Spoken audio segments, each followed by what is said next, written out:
The lengthy journey from Singapore to Chicago's O'Hare Airport, including a layover in Taipei, didn't trouble me significantly, even though it took nearly a full day.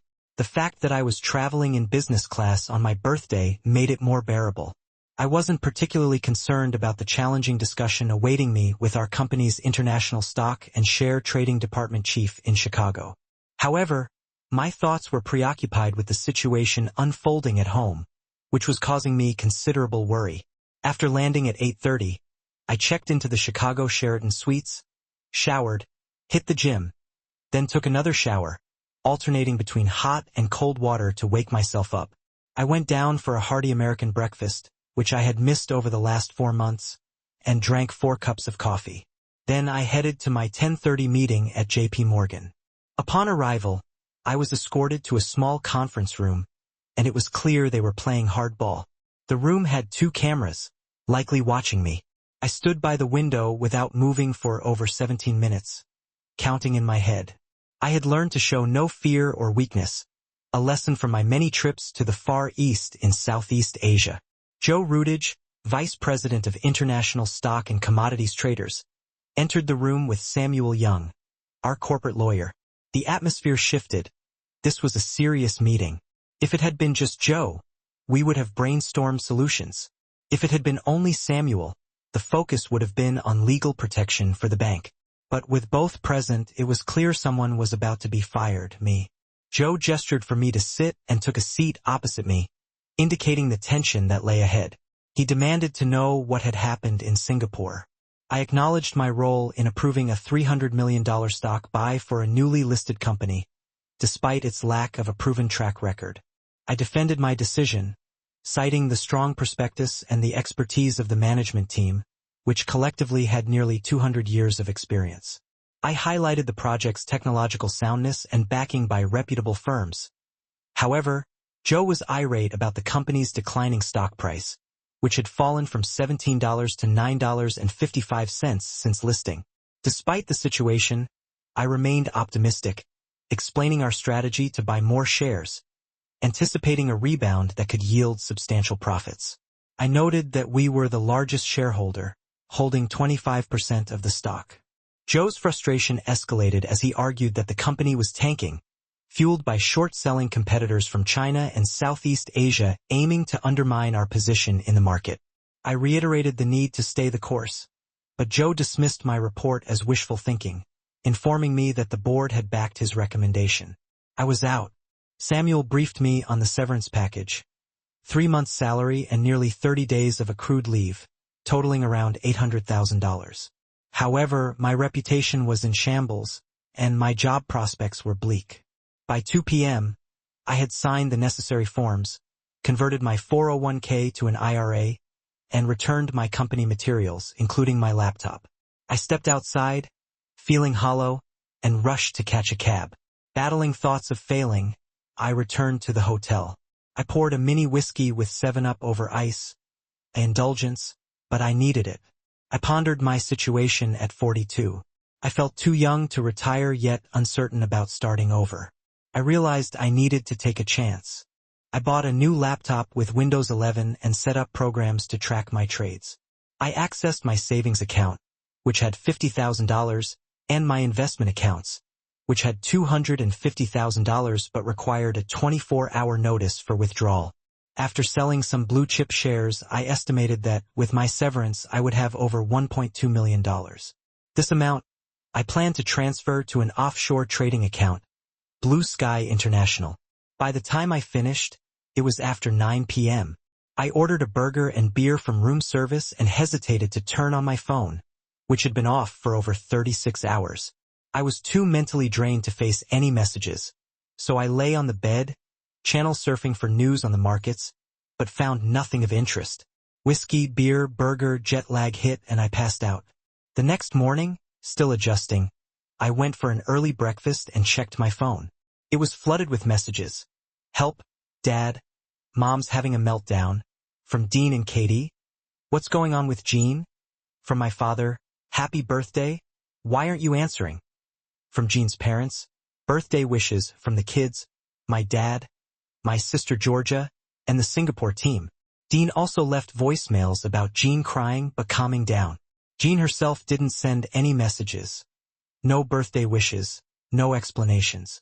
I flew to Springfield, Ubered home, and found chaos. Mess everywhere, unwashed dishes, a full trash bin, and laundry piles. I cleaned the house and tackled the bedrooms, replacing sheets and organizing. It took 3 hours to get things under control. Finally, I checked my laptop. Southeast Asia Aquaculture C had dropped to 9.37. I was waiting for my funds to clear so I could invest. I called my dad. He said Gon had seemed sad and heartbroken for 2 weeks, but there was no clear reason. I checked our banking transactions, nothing unusual. Same with the home phone messages. After folding laundry, I decided to cook. I reconnected the battery to my Audi, hit the store, and grabbed groceries for a Thai green curry with jasmine rice. I garnished the dish with spring onions, fresh herbs, and set the table. Pouring myself a beer, halfway through my drink, Jean's car pulled up.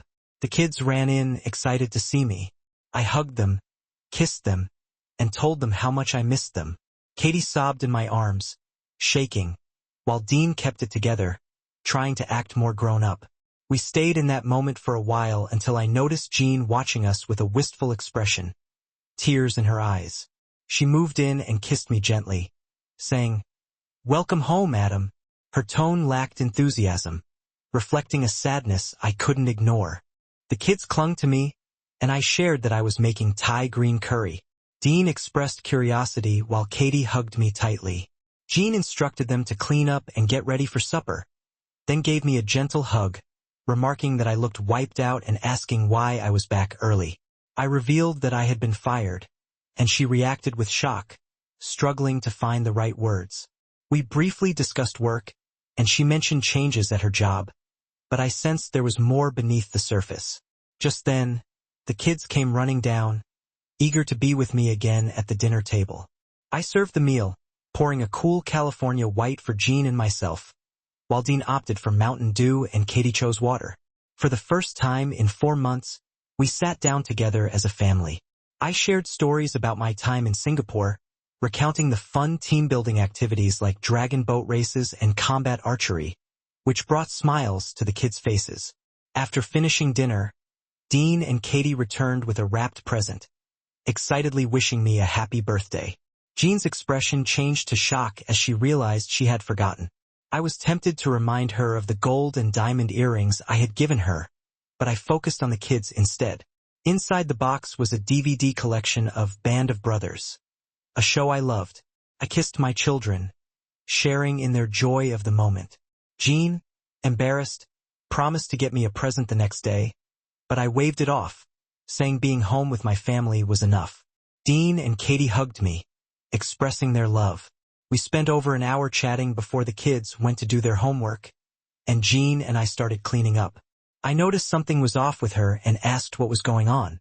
She admitted feeling depressed, stating that my frequent absences had made her feel lost and disconnected from our life together.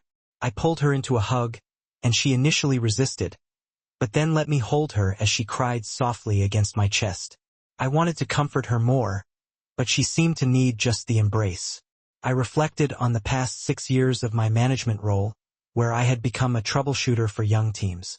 We had agreed to make sacrifices for a future of leisure and travel once I turned 50, but it felt like we were losing touch in the meantime. Jean gently disengaged from our embrace and suggested I spend time with the kids.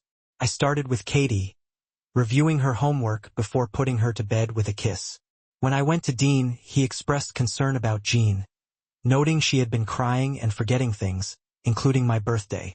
Tears welled in his eyes as he asked me to fix it, leaving me nodding uncertainly, unsure of how to help. As I headed downstairs, I heard Jean talking softly on the phone. She hung up as I entered the room, claiming it was just a colleague from the office. We exchanged glances, but she remained guarded, revealing nothing about what troubled her. I sensed a deeper issue and felt the jet lag creeping back, but there was still much to do. By 9:30, I checked the Singapore Stock Exchange. CA was trading at $9.90, showing some recovery. Afterward, I waited for John to finish in the bathroom. She entered, wearing an oversized t-shirt, and after brushing my teeth and rinsing, I climbed into bed. When I reached for her, she initially stiffened, but then curled into me, whispering for me to hold her. As I held her, I felt something was deeply wrong. Had my absence been too much for her? I worried she might have fallen out of love, or worse, that she was hiding an illness. My mind raced with unanswerable questions until exhaustion from the jet lag took over, leading me into a fitful sleep filled with dreams of chasing a nameless shadow. I woke up at 4:30, still feeling tired, so I went for a run and decided to get melatonin to adjust to Central Time. After running for an hour, I returned to find Jean gone. She left a note asking me to give the kids breakfast and take them to school. I checked my bank account, saw the money from AP Morgan had cleared, and transferred it offshore. CA shares were down to $8.99, not free-falling, but steadily declining. I felt torn between fixing my marriage or my finances. I spent time with Dean and Katie, asking about what they'd been doing. They mentioned activities with Mom's boss, Anthony Miller, and his daughter, Evelyn. Dean quickly assured me Evelyn was always present. I smiled, telling them we'd go on vacation now that I was back. After dropping them at school, I called a few friends and then phoned George Tallis, my old mentor. We discussed my credentials in the CA prospectus, agreeing to meet later. On my way to my first meeting, I picked up melatonin from the pharmacy. When I saw Jean and Evelyn Miller leaving St. John's Hospital, looking devastated and clinging to each other, they seemed deeply connected by sorrow but not physically ill. I wondered if it was a shared lover or something more than just a friendship, leaving me questioning what was really going on. Whatever the situation was, they clearly shared a deep connection. I couldn't quite figure it out, but pushed those thoughts aside to focus on my meetings. I pitched the CA shares and didn't hold back, even mentioning my firing. Julian Knowles said he'd consult with his investment club, while Aaron Goldstein, a wealthy retailer, immediately liked the idea and agreed to invest $10 million once the paperwork was sorted. Later, George called, saying his group of investors was interested. We settled on a commission structure based on returns. I then spoke with my dad, who wanted to invest $100,000 and would transfer the funds the next day. We discussed Jean's strange behavior, and he noted that it seemed like she was mourning. That idea stuck with me as we ended the call. Before hanging up, my dad also recommended a private investigator he'd used before, suggesting I get answers. I spent the rest of the day on calls with contacts in Singapore and Southeast Asia, updating my risk profile on CA. The project was still solid, and the management team had their own money invested, which reassured me it was a green light. I was ready to start trading when the market opened. In the meantime, I reached out to the private investigator Clarence Williams, who my dad recommended. He had a slow southern drawl, but I could tell he was sharp. After asking for a $55,000 advance, he said he'd begin investigating the next day, out of respect for all the business my dad had sent him in the past. With everything said, I paced around, drinking coffee and trying to burn off my nervous energy. Dean and Katie came home late from sports practice, and I spent some time with them, explaining I had a major deal in the works. Jean arrived looking tired but more purposeful than the night before. She brought Chinese food and handed me a small birthday gift, Hugo Boss aftershave, with a generic card that read, "Happy birthday, Adam. Lots of love, Jean." The gesture felt impersonal, like I was just a distant relative. We ate dinner as a family, with Dean and Katie chattering about their day, while Jean remained mostly quiet. Dean complained about the local skateboard shop closing, and Katie mentioned that Mr. Miller, Jean's boss, was converting a property into a shelter for offended teenagers. Surprised, I turned to Jean for more details. She admitted she had mentioned it but offered little information, saying Tony wanted to create a legacy project. I pressed her on why this was happening now, sensing she was holding something back. She snapped slightly, saying it was a much-needed cause, but there was more to her reaction than she was letting on. After the kids left the table, I asked again why this was happening now. Jean's face went blank, and she gave a vague answer about the opportunity presenting itself. She was clearly hiding something, and while I kept a pleasant expression, it was obvious she wasn't being truthful. There was more to the story, and it felt personal. I helped clean up, took out the garbage, and told Jean I was heading to my study to work. With an hour before trading opened in Singapore, I sat down and reflected on my marriage, trying to stay rational despite the deep pain threatening to overwhelm me. I wondered how we had ended up here. In the past, Jean and I were compatible in almost every way. Where to live, how to spend money, vacations, kids, even our bed life was good. Despite my frequent travels, we usually planned for my return, turning it into a mini honeymoon. But not this time. Clearly, we were no longer on the same page, and it pissed me off. In Singapore, I was constantly hit on at the office, on the subway, in markets, bars, and clubs. Many of my colleagues engaged with local women, often treating them as live-in maids with benefits, which I found exploitative. I turned down advances 10 times a week because I was married to a woman I loved. Now, Jean's recent behavior made me question if she still felt the same way. I tried to think of any warning signs, but apart from a recent communication breakdown, I couldn't pinpoint anything. There was a lot to process, but for now, I had to focus on my work. When the Singapore market opened, CA was trading at $8.49. I entered cautiously, knowing any large purchase would impact the market.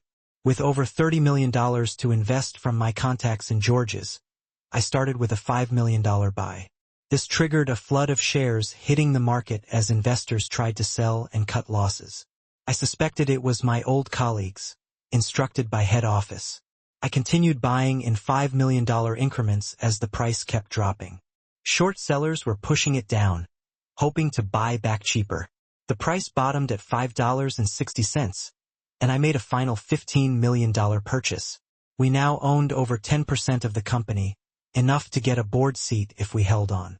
I called George to celebrate, each of us enjoying a drink, me with Canadian whiskey, him with bourbon. By the end of the session, our buying sparked a rally, and the stock climbed to $8.72. Short sellers were in trouble, exhausted. I went to bed at 2 a.m., forgetting my melatonin. I woke late the next morning, joining the family as they finished breakfast. Jean was on the phone talking about something urgent. She asked if my trading went well, and I responded vaguely, not revealing that everything but our house was tied up in CA. Jean took the kids to school, and I checked the share price. It had closed at $1.14.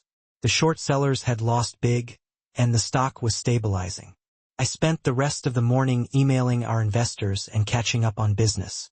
Then, I explored the Miller Real Estate website, which highlighted their New Horizons home program for troubled teens. They claimed to provide housing, meals, and support to help teens get off the streets and back on track. I didn't find much more on the Miller Real Estate website, so I checked Anthony Miller's Facebook. His page was full of vacation photos, cars, and social events. A recent company group photo caught my eye. Anthony was flanked by his daughter, Evelyn, and Jean. Anthony looked noticeably thinner and older, and Jean was holding his arm, gazing at him instead of the camera. I looked at Jean's Facebook, which had mostly old family pictures with nothing new of us together in over 2 years. Evelyn's Facebook featured more photos with Jean, but nothing suspicious, just cryptic posts about the meaning of life and hoping for positive outcomes. I spoke with Clarence Williams again, urging him to fast-track the investigation. He said he'd try but warned these things take time. I also called my dad, who advised me not to jump to conclusions and to let the experts handle it. I was torn. Should I reach out to Jean to fix things? Or would that make things worse? If I found out later I was being deceived, I contacted a lawyer who suggested it's better to fix the marriage than go through a divorce, as no one truly wins in such cases. Finally, I decided to play one last card. I reached out to one of Jean's former colleagues, who owed me a favor. He had worked at M 6 months ago and agreed to meet me for lunch to share any insights. We met at Red Robin for burgers. In a chat, Chad walked in looking like a classic realtor in a company golf shirt, chinos and Dockers, sunglasses on his head. After some small talk over burgers, I got to the point. He chuckled, realizing I was fishing for information, and asked why I kept it vague. Explaining I had concerns about M, he got serious, mentioning that after Tony's wife died of cancer, Tony lost his drive for a while. His daughter, Evelyn, took over, and eventually Tony regained his focus. Chad then mentioned that Jean and Tony had grown quite close, and she was sometimes referred to as his office wife. He assured me he hadn't seen anything inappropriate but acknowledged that office gossip can be cruel. Chad also reminded me that I had been away a lot, which could have contributed to their closeness. As he was leaving, Chad casually dropped a bomb. There were rumors that Anthony had been diagnosed with cancer after he left. I called St. John's Hospital and found out Tony was in a private room in the oncology ward. I paid for lunch and headed home, with a lot on my mind. That evening unfolded similarly to the previous ones. After cleaning up, I went outside with a whiskey and Shirut, enjoying the quiet neighborhood. Jean joined me with a glass of wine and confronted me about visiting the M website, revealing that they must have tracked visitor data. She questioned why I had been snooping, suggesting I had also checked social media pages. Her tone was accusatory, hinting she was ready for a fight. I kept my poker face, letting her words bounce off. She pressed further, mentioning that Evelyn knew I had accessed her Instagram. Jean was emotional, spilling some wine as she waved off my Shirut smoke. She began crying, but instead of comforting her as I usually would, I remained detached. Her tears seemed more performative than genuine. She insisted I was upsetting her, and when I questioned who she really was, she could only say she was my wife. I doubted her sincerity, leaving her speechless before walking away as she ran inside. I finished my drink and headed to my study. CA shares were rallying and had reached nearly $12, signaling a positive trend. George and I agreed this was not a fluke as I monitored the market. I noticed some profit-taking, though CA was still far from its original listing price. A message from a JP Morgan contact revealed they had managed to offload some stock at a loss, but were holding out for better prices under orders from my old boss, Joe Rudich. We both laughed at the irony, as it seemed Rudich might be on the way out while I was proving my worth. That night, I slept on the pull-out bed in my study, avoiding Gone entirely. The next morning, I checked the closing prices on SGX and was pleased to see that CA had climbed to over $13, as predicted. Our investment crowd had doubled their money, and if we could hit the $25 target, we stood to make over 300% profit. I made breakfast, called the kids down, and ignored G throughout the morning. After dropping the kids off at school, I went to the gym, had a late breakfast at IHOP, and made some calls before returning home. I spent 2 hours in a virtual meeting with George, discussing the idea of combining our brokerages with offices in Springfield and Chicago. We agreed to move forward with the idea, and I focused on developing a go-to-market plan for the rest of the day. Late in the afternoon, JN returned home alone. She told me the kids were spending the night at the Beckers and that we needed to talk. She poured me a bourbon and herself a glass of wine as we sat in the living room. I remained silent, waiting for her to speak first. Eventually, she became agitated and launched into her explanation, saying she didn't know what I thought she'd been doing while I was away, but that my behavior had been disrespectful and cold. She apologized, claiming she felt like we had become strangers due to my time away.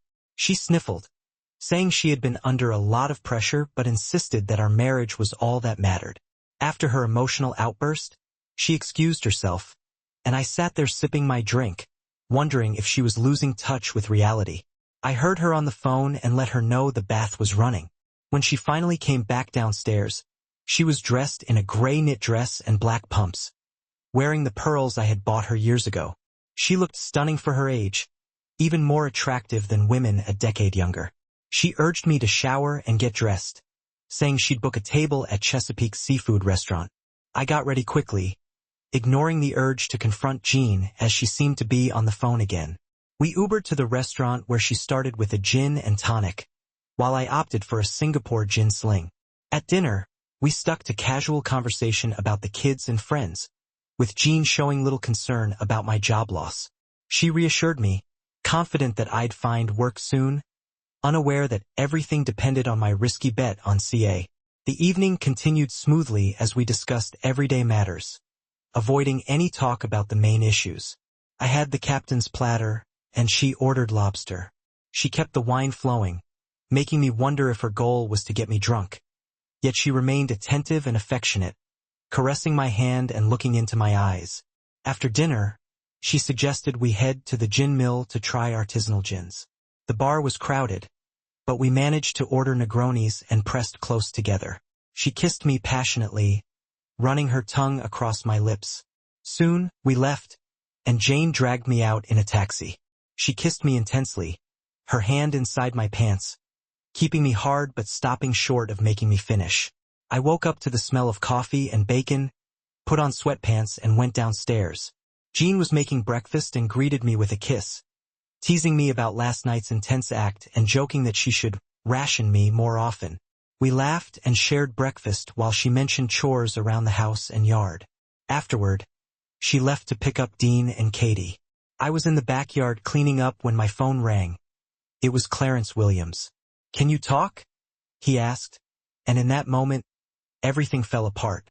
I met Clarence Williams at a downtown coffee shop, expecting someone more like the detectives from TV shows. Instead, he was an unassuming, small man dressed in simple clothes and looking entirely ordinary. His appearance seemed designed to be forgettable, though his strong handshake and high-end phone hinted at more than met the eye. Clarence got straight to the point. He hadn't caught my wife, Jean, in any overtly incriminating situations, no hotel meetups, secret rendezvous, or physical acts of infidelity. However, he had gathered enough evidence through corroborated testimony to confirm that Jean had been having an affair with her boss, Anthony Miller, for at least 2 years. The affair was apparently common knowledge at the office, with Miller's daughter, Evelyn, not only aware but actively helping them meet in secret. Clarence detailed how Jean would often spend weekends at Miller's house when I was away, sending the kids to stay with friends. His bluntness hit me hard. It's one thing to suspect infidelity, but hearing it confirmed by someone else felt like a punch to the gut. My body tensed, my hands gripping the table as my mind raced with anger. Every instinct screamed to confront Jean, but I restrained myself, knowing society doesn't condone retaliation, no matter how betrayed I felt. Clarence continued speaking, though I barely heard him over the pounding in my ears. Eventually, he added another blow. Anthony Miller had been diagnosed with aggressive pancreatic cancer and only had a few months left to live. The information hit like a final twist of the knife, leaving me struggling to process it all. Clarence's confirmation matched what Chad had hinted at, but now I knew the affair was not only serious but terminal due to Anthony's illness. Jean's strange behavior suddenly made sense. She was grieving for the man she truly loved, trying to cope with his approaching death. I explained all of this to Clarence, not because I trusted him as a confidant, but simply because I needed to talk to someone. Clarence's response revealed his insight into these situations. He explained that cheating isn't just about the act, but emotional investment. Cheaters often justify their actions by claiming it's more than physical. There are feelings involved. Over time, these relationships develop like any marriage, with shared conversations, private moments, and dreams. They find faults in their spouses to justify their behavior and indulge in the fantasy of a life without the burdens of marriage. This hurt more than imagining them meeting just for the act. Jean had given this man her best self, free from the responsibilities and routines of marriage. He offered her only good times, without the everyday struggles that come with raising kids and running a household. It was a relationship built on escape and fantasy, while I was left with the reality of our marriage. After a brief conversation, we agreed to pause the investigation while I processed everything. One thing was clear: my marriage was over.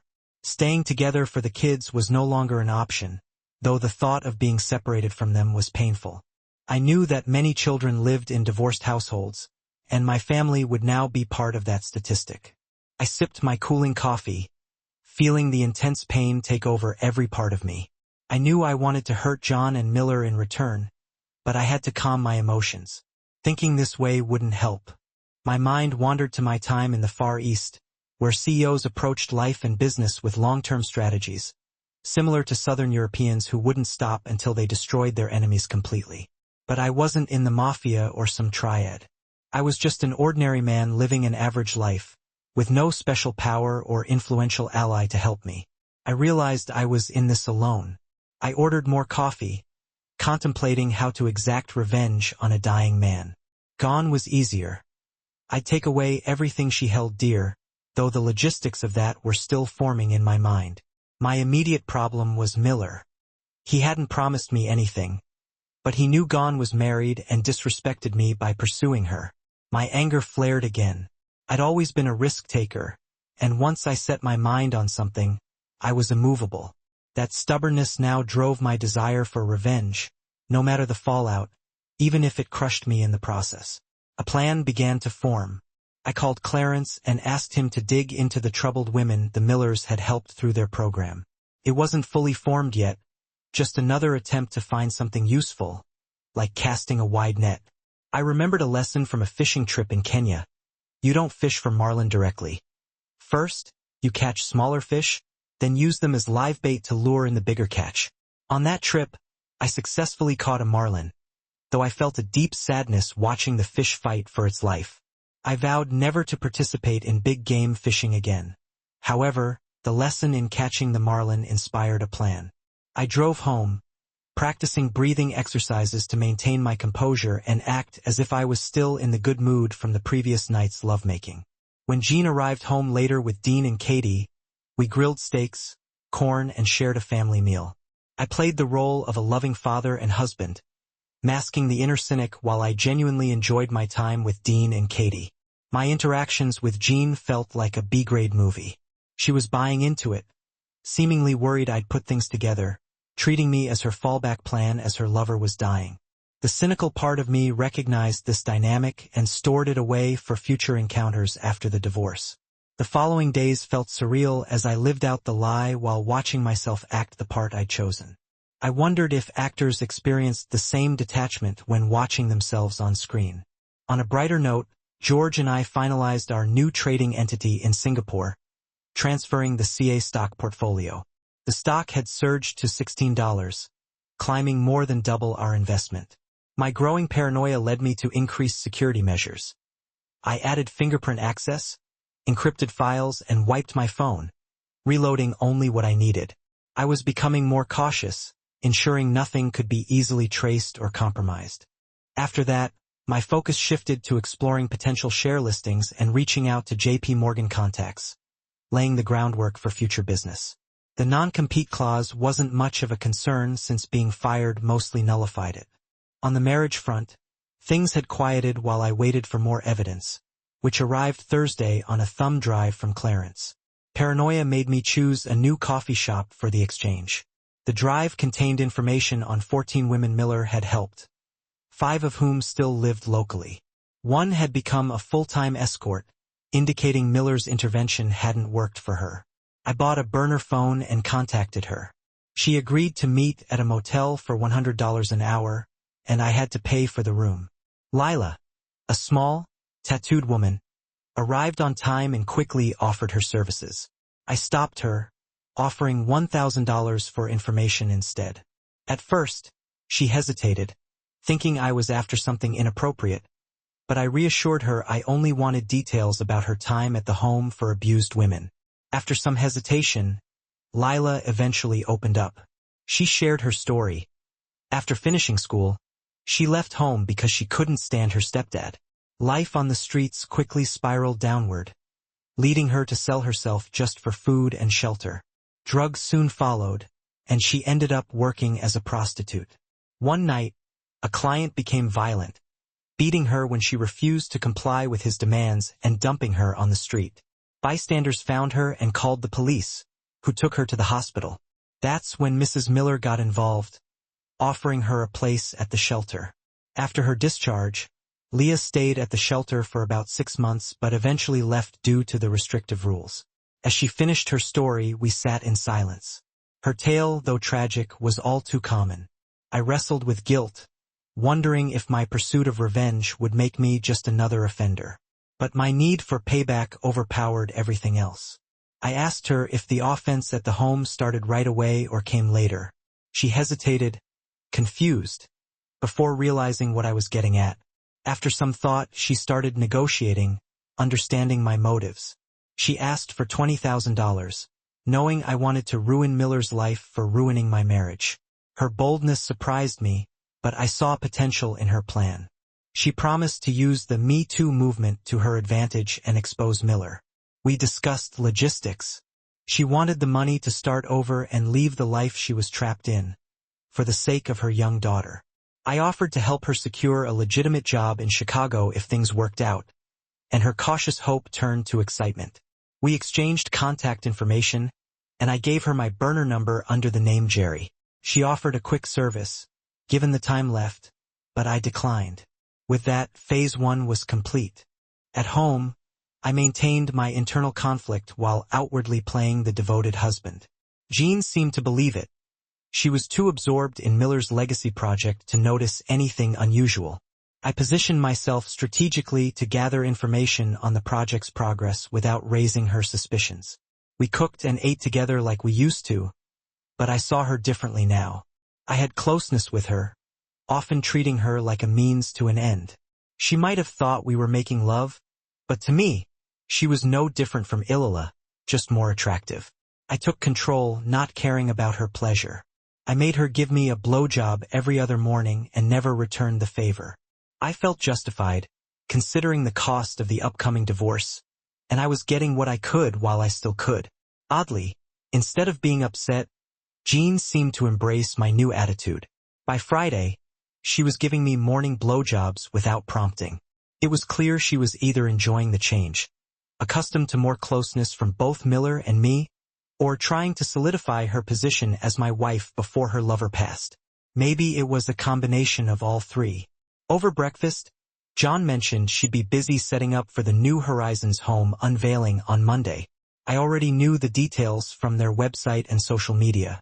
The mayor was attending, along with local media and CBS.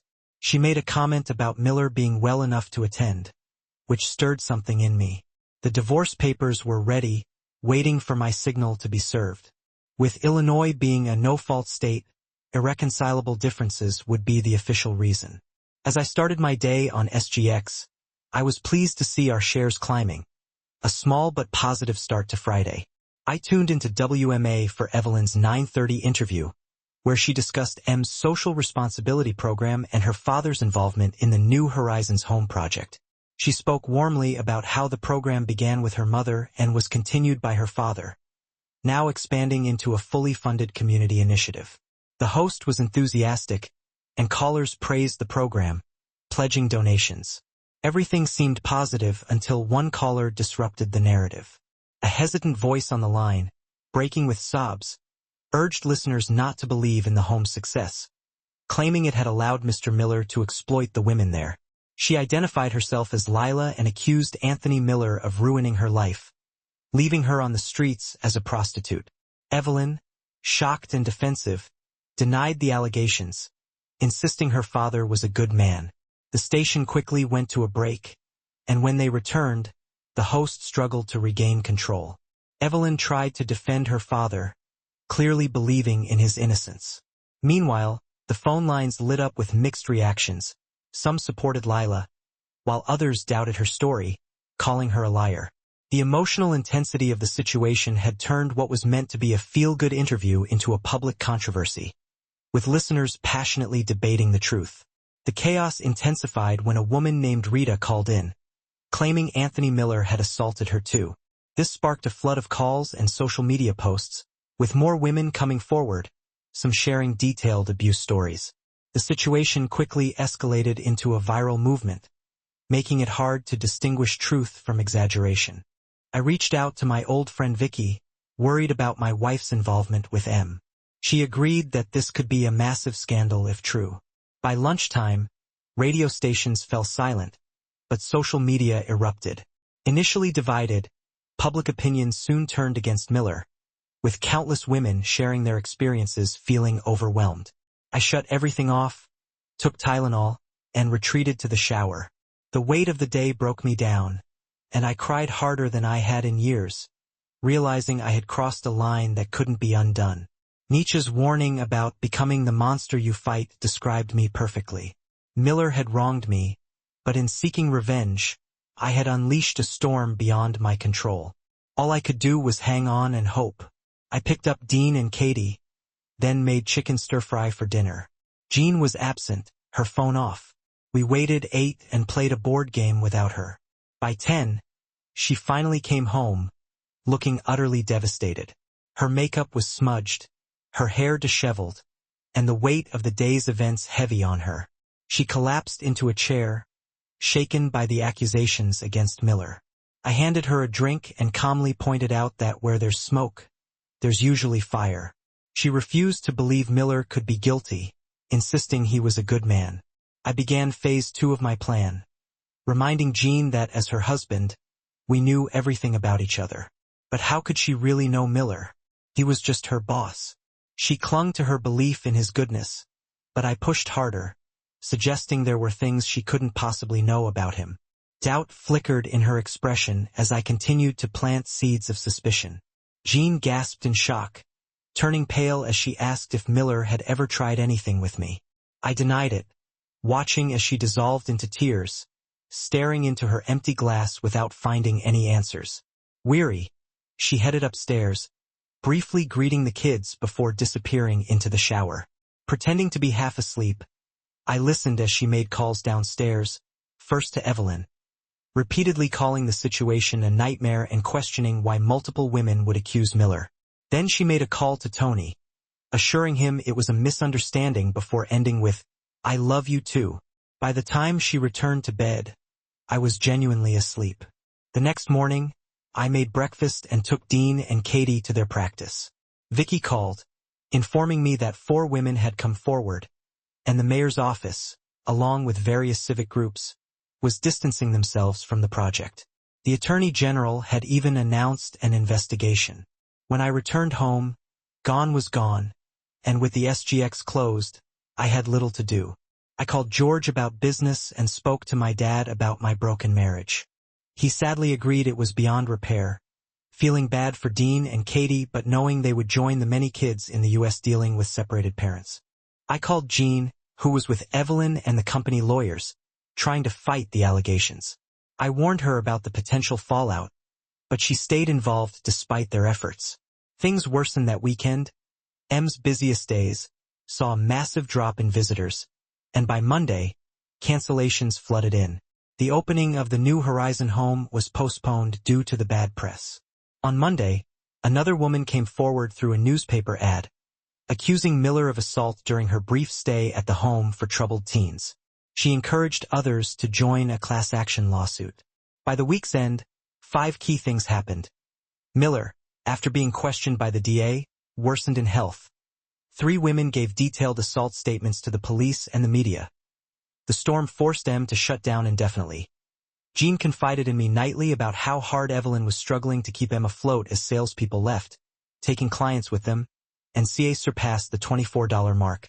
I began selling shares in small blocks, making back our investment while still holding 2/3 of the stock. Financially, things were great that weekend. My dad took Dean and Katie, and I returned home with a bottle of vintage V. Clicquot, ready to celebrate. When I arrived, I found a BMW SUV with MRE branding in the driveway.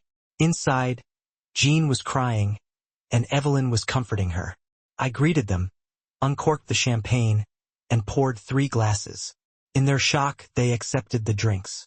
Jean then confronted me about the divorce paper she found, and Evelyn questioned my love for Jean.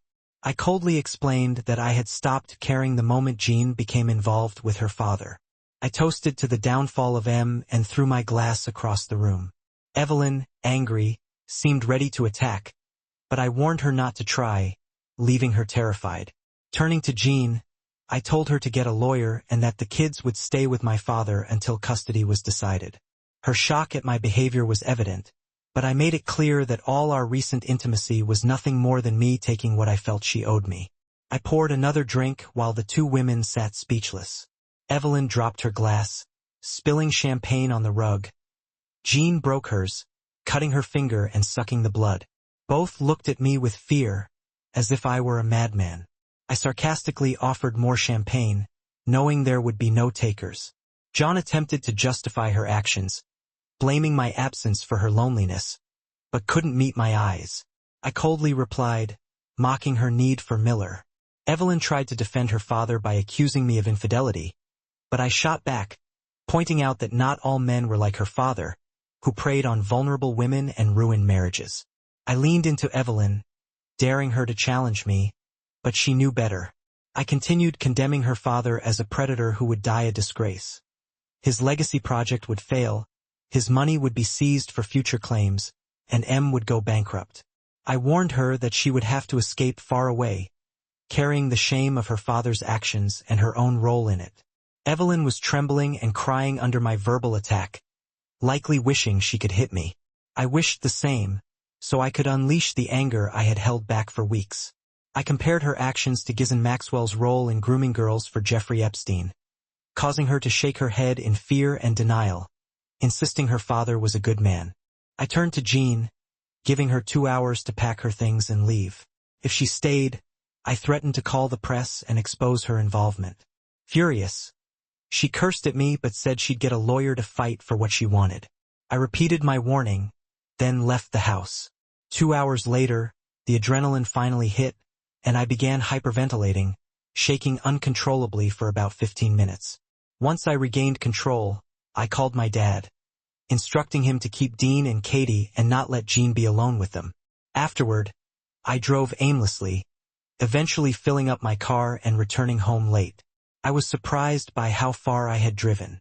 The house felt empty, like a mausoleum filled with memories of better times. I couldn't sleep, haunted by thoughts of what I had set in motion.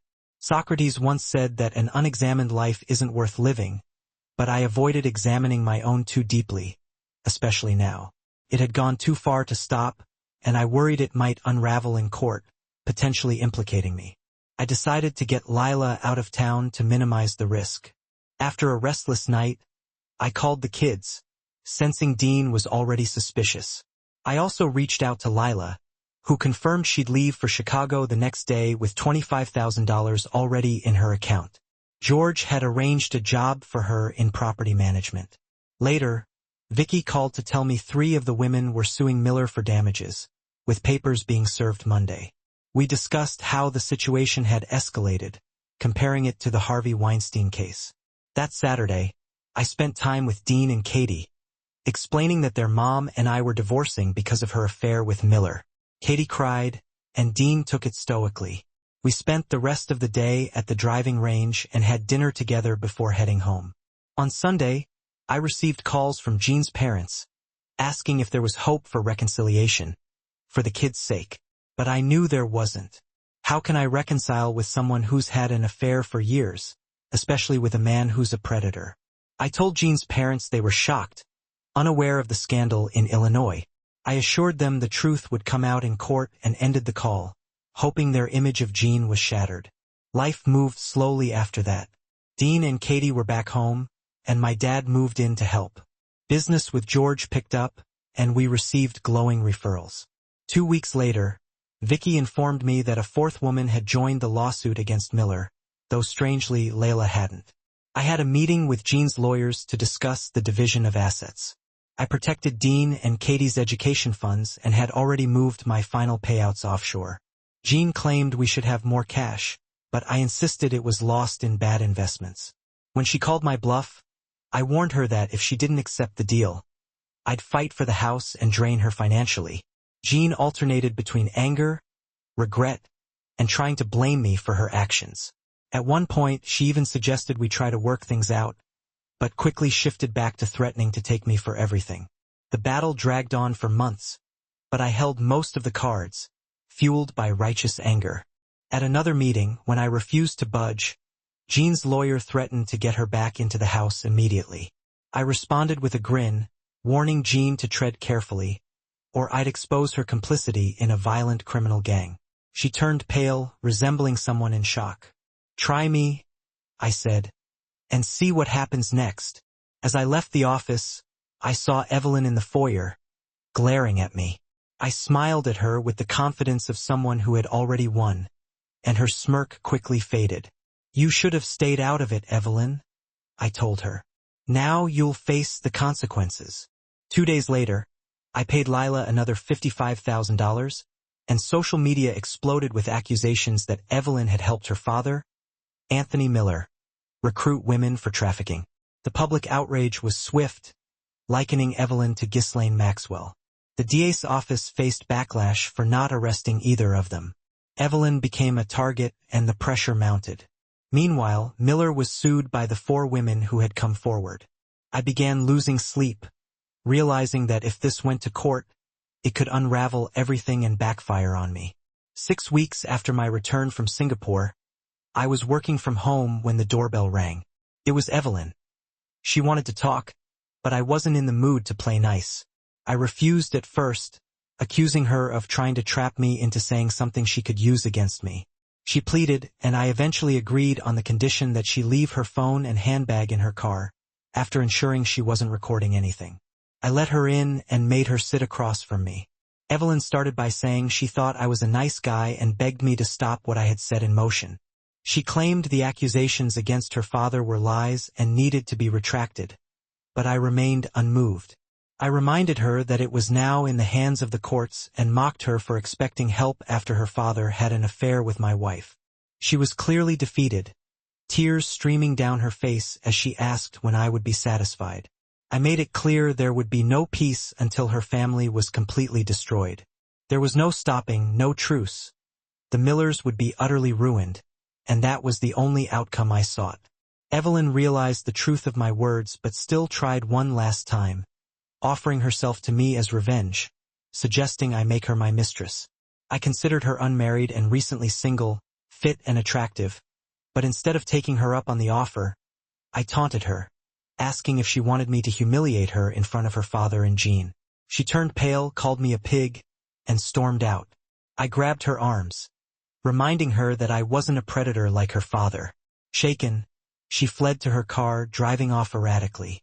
I felt both satisfaction at hurting her and disgust at my own brutality. The rest of the week was filled with meetings with lawyers and business deals. George and I were looking into promising companies on the Hong Kong and Johannesburg stock exchanges.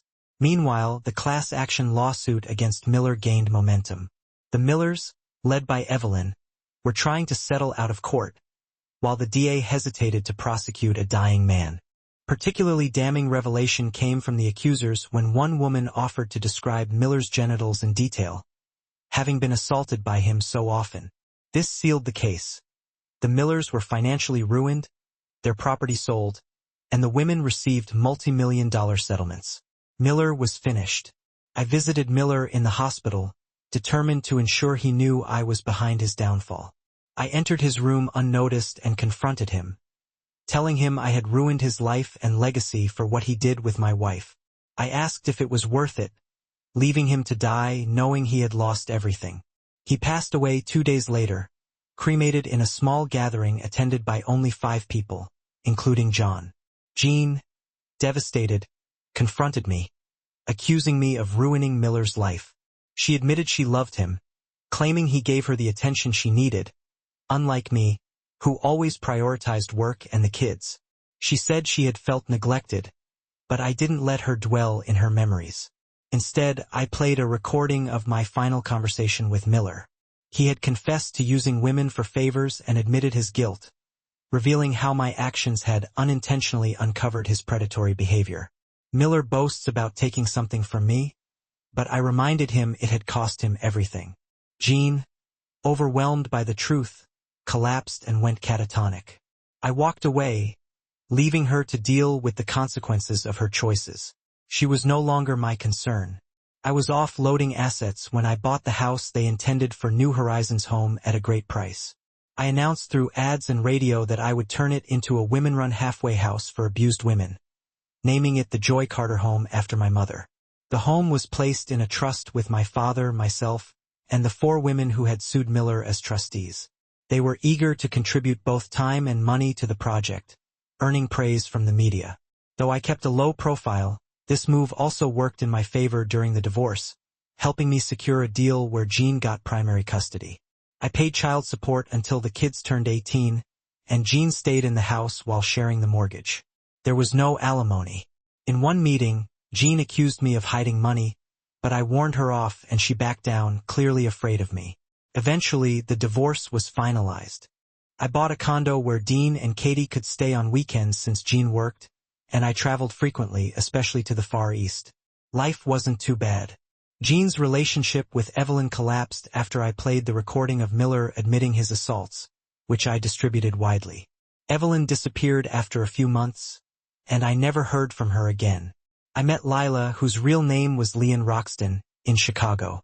She had cleaned up and was thriving at her job when I asked her if she knew about the offense. She confirmed it was an open secret, though no one directly admitted it out of fear of being kicked out. She wasn't abused herself but contacted others and offered them $55,000 to say they were Rita French. One of them ended up coming forward on her own, and from there the Me Too movement took over. Lila reflected that she could have made more money, but by the time the lawsuit hit, she had already moved to Chicago and missed the chance. Despite this, she was grateful for the fresh start I'd given her. My revenge had unfolded better than I expected, and though I kept telling myself I wasn't a monster, I couldn't deny I had destroyed the Millers financially. I was doing well, and George even hinted at selling me his share of the business so he could retire. Dean and Katie had adjusted and focused on their own lives. For years after the divorce, Jean remarried. I remained single, struggling with trust. After some time, I began seeing a trauma counselor to heal, but I still had a long way to go.